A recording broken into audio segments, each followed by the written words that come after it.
अब तो खालिस्तान का भी सीधा सीधा कनेक्शन आने लगा। जो भारत के खिलाफ होगा उसके साथ आपका हाथ होगा। तो सरदाना जी, ये टूल किट का प्रश्न है नहीं, ये टूटती अर्थव्यवस्था, टार्चर होते किसान, तड़पाने वाली महंगाई, तार तार उद्योग, जार जार बेरोजगार, इन पर पर्दा डालने का एक प्रयत्न है सरकार का। और टूल किट तो बहाना है, दिशा से दुश्मनी का रिश्ता इस सरकार का पुराना है। यही दिल्ली पुलिस और यही भारतीय जनता पार्टी की सरकार, गौर से देखिए, इतना कसूर था सिर्फ उसके एनजीओ का कि उसने EIA के लिए, एनवायरमेंट इंपैक्ट असेसमेंट के लिए जो रूल्स फ्रेम कर रही थी सरकार 2020 में, उसमें आपत्तियां दर्ज कराई थी।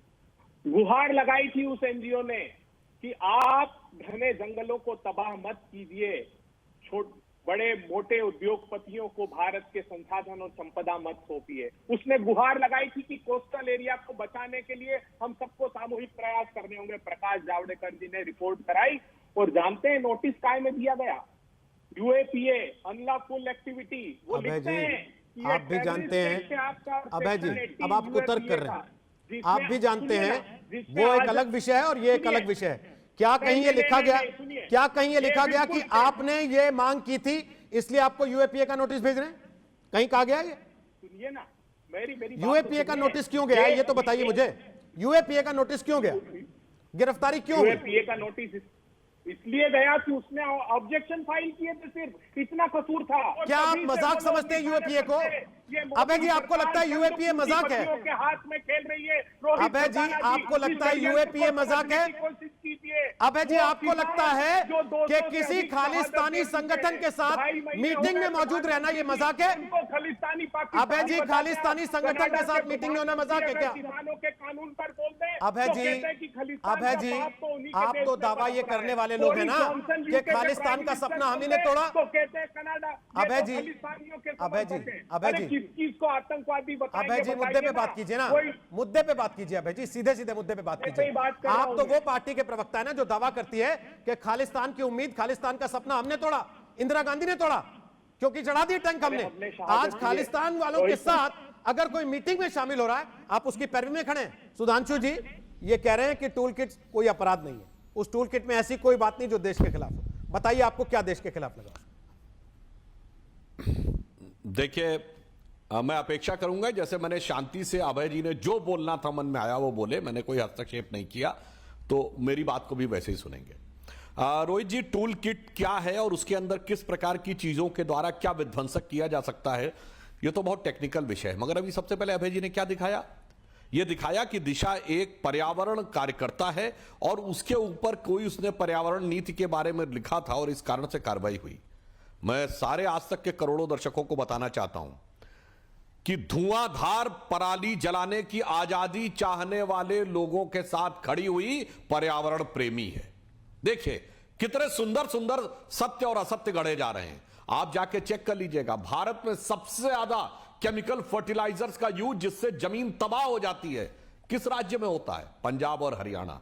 किस लिए होता है? कि बस गेहूं और धान पैदा करते रहो, क्योंकि धान वहां के हिसाब से, जलवायु के हिसाब से नैसर्गिक चीज नहीं है, MSP पाने के लिए। और कुछ आंकड़ों के अनुसार पिछले 25-30 साल में कुछ जगहों पे 40 गुना तक बढ़ा है। मगर जमीन की उस बर्बादी को केमिकल फर्टिलाइजर के साथ बढ़ाए रखा जाए, इसके साथ खड़े होने वाली पर्यावरण प्रेमी है। अब आइए, और दूसरी पर्यावरण प्रेमी जो विदेश में बैठी है, जो ये कह रही है कि यह सबसे बड़ा आंदोलन है इतिहास का, और उसको कांग्रेस के लोग धड़ाधड़ ट्वीट कर रहे हैं। अरे भाई, अगर सबसे बड़ा है, चलिए देश की आपको कोई चिंता नहीं। मैं नहीं मानता कि चौधरी चरण सिंह, चौधरी महेंद्र सिंह टिकैत, प्रकाश सिंह बादल, शरद जोशी से कोई मतलब है। मतलब बारडोली किसान सत्याग्रह वाले सरदार पटेल का आंदोलन भी छोटा है क्योंकि हिस्ट्री में वो भी है। महात्मा गांधी का चंपारण सत्याग्रह भी छोटा है क्योंकि हिस्ट्री में वो भी है। और ये तो प्रियंका गांधी तक ने लिखा, क्या लिखा? 21 साल की बेटी। अरे भाई, 21 से 18 किसने की थी वोटिंग एज? आप ही के स्वर्गीय पिता राजीव गांधी जी ने। तो आपने उनकी बेइज्जती कर दी। अभी राघव चड्ढा, 4 दिन पहले हम और आप एक चर्चा में थे इसी चैनल पर, इसी प्रोग्राम में। दिल्ली में एक लड़के की हत्या हो गई थी। मैंने आपसे सवाल पूछा था केजरीवाल जी कहां हैं? आपने कहा हो सकता है थोड़ी देर में चले जाएं। सर, तब से आज तक इंतजार कर रहा हूं, ट्वीट नहीं आया उनका। जाना तो दूर की बात है, लेकिन बेंगलुरु की लड़की गिरफ्तार हुई, उस पर ट्वीट करने में उन्होंने 2 मिनट नहीं लगाए। क्या मिला सर ऐसा उसमें जिसके लिए उनको लगा कि मेरे बिना यह लड़ाई अधूरी रह जाएगी? रोहित जी थोड़ा सा मौका दीजिएगा, लंबा जवाब है आज, थोड़ा मौका दीजिएगा। इस बहस को मैं दो हिस्से में बांटना चाहूंगा रोहित भाई। पहला है कानूनी हिस्सा और दूसरा है कि मुद्दा क्या है जिसका बारी बारी नाम लिया जा रहा है। टूल किट है, यूएपीए है, अन्य चीजें। जो कानूनी चीज है, जो क्रिमिनल प्रोसीजर है, उसमें किसी भी व्यक्ति को गिरफ्तार करने की कुछ कंडीशंस हैं जो सुप्रीम कोर्ट के जजमेंट में लिखी हुई हैं, हमारे कानून में सीआरपीसी के प्रावधानों में लिखी हुई हैं। सबसे पहले आपको किसी भी जांच में, मान लीजिए कोई राज्य के खिलाफ या देश के खिलाफ कोई गतिविधियां चल रही हैं या कोई भी अपराध हो रहा है, किसी भी अपराधी को, अक्यूज्ड जो होता है, उसे जांच प्रक्रिया में शामिल होने के लिए एक नोटिस दिया जाता है कि आप अपने दस्तावेज लाइए या आप खुद इस इन्वेस्टिगेशन को ज्वाइन करिए, जिसे सीआरपीसी का सेक्शन 41 और 91 कहा जाता है। जब वो व्यक्ति इस प्रकार से जांच प्रक्रिया में कोऑपरेट नहीं करता है, सहायता नहीं करता है, तो उसकी गिरफ्तारी कर रिमांड लेने की ग्राउंड्स क्रिएट होते हैं। क्या जांच के लिए कोई प्रक्रिया, नोटिस दिया गया, नहीं दिया गया? दूसरी चीज, दिल्ली पुलिस की यहां से स्पेशल टीम कर्नाटक जाती है, बेंगलोर जाती है इस लड़की को गिरफ्तार करने के लिए। किसी भी राज्य की पुलिस किसी दूसरे राज्य में रोहित भाई नहीं जा सकती और बोले हाथ पकड़ के कि तुम मेरे साथ चलो, मैं तुम्हें अपने राज्य ले जा रहा हूं। आपको वहां पे लोकल पुलिस को सूचना देनी होती है, नोटिस देना होता है, क्या वो दिया गया, नहीं दिया गया। उसके बाद आपको एक राज्य से दूसरे राज्य में लाने के लिए ट्रांजिट रिमांड नाम की चीज होती है। वहां का लोकल मजिस्ट्रेट वो ट्रांजिट रिमांड का सैंक्शन देता है, क्या ट्रांजिट रिमांड दी गई, नहीं दी गई। उसके बाद जिस व्यक्ति की गिरफ्तारी होती है, उसके परिवार वालों को, उनके फादर को, बेटे को, भाई को, सबको बताना होता है कि हम इसको गिरफ्तार कर रहे हैं, आपको जो कानूनी प्रक्रिया करनी हो, वकील करना हो, वकील कर लो। क्या बताया गया, नहीं बताया गया। उनको धर दबोच के दिल्ली लाते हैं 21 साल की एक लड़की को। उसके बाद दिल्ली में जिस मजिस्ट्रेट के सामने पेश करते हैं उसकी जानकारी किसी को नहीं दी जाती है, उनका वकील तक उनके साथ नहीं होता है, वकील लाने की इजाजत नहीं दी जाती है। ऐसा लग रहा है कि पूरी भारत सरकार, इतनी बड़ी 300 से अधिक सांसदों वाली 56 इंच की सरकार एक 21 साल की लड़की से घबरा गई।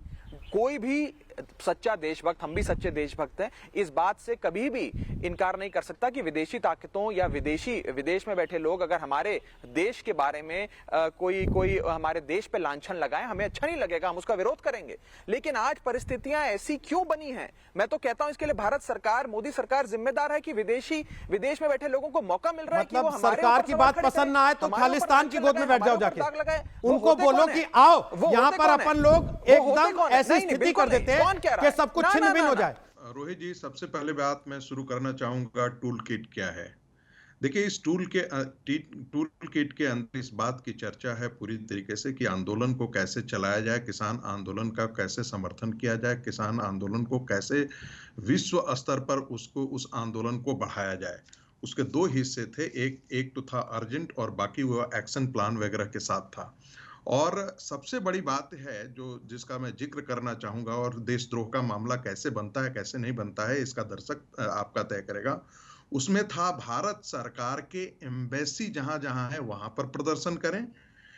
इसके अलावा मीडिया हाउस पे प्रदर्शन करने की बात की गई है। इसके अलावा विदेश की जो लोकल सरकारें हैं उन पर दबाव डालने की बात की गई है, उनके दफ्तरों पर प्रदर्शन करने की बात की गई है, ताकि इस आंदोलन के समर्थन के लिए विदेश में दबाव बनाया जाए, विदेशी सरकारों पर दबाव बनाया जाए। इसके अतिरिक्त उसमें मुझे लगता है कि क्या कनाडा की सरकार जो है इसी कारण से इंटरफेयर करने के लिए आगे आई? क्या यही कारण था कि ब्रिटेन के अंदर जो है वहां के सांसद लोगों ने इसके बारे में चर्चा करना शुरू कर दिया? इसके अलावा एक और बात थी जो भारत के अंदर बात थी कि आप मैसिव लेवल पर जो सरकार है उनके अधिकारियों को फोन कॉल करें, ईमेल करें, उन पर दबाव बनाएं, उनको एक्शन प्लान में शामिल होने के लिए उन पर दबाव बनाया जाए। ये बात थी। इसका मतलब यह है कि इस आंदोलन जिसे हम एक किसानों का स्वतः आंदोलन बता रहे थे, और इसमें दबाव बनाने वाली ताकतों में कौन कौन थे जिनका जिक्र आपने शुरुआत में किया है। खालिस्तान के समर्थन से काम करने वाले लोग थे, जो आईएसआई के लिए काम करने वाले वो लोग थे। आपको एक नहीं ऐसे दर्जनों मिल जाएंगे सोशल मीडिया पर और यूट्यूब चैनल पर जिनको बात करते हुए दिखाया गया है, जो पाकिस्तान की मीडिया में कह रहे हैं कि आपको भारत के किसान आंदोलन के खिलाफ जितना बोलना चाहिए, आपकी मीडिया काम नहीं कर रही है, आपकी सरकार काम नहीं कर रही है।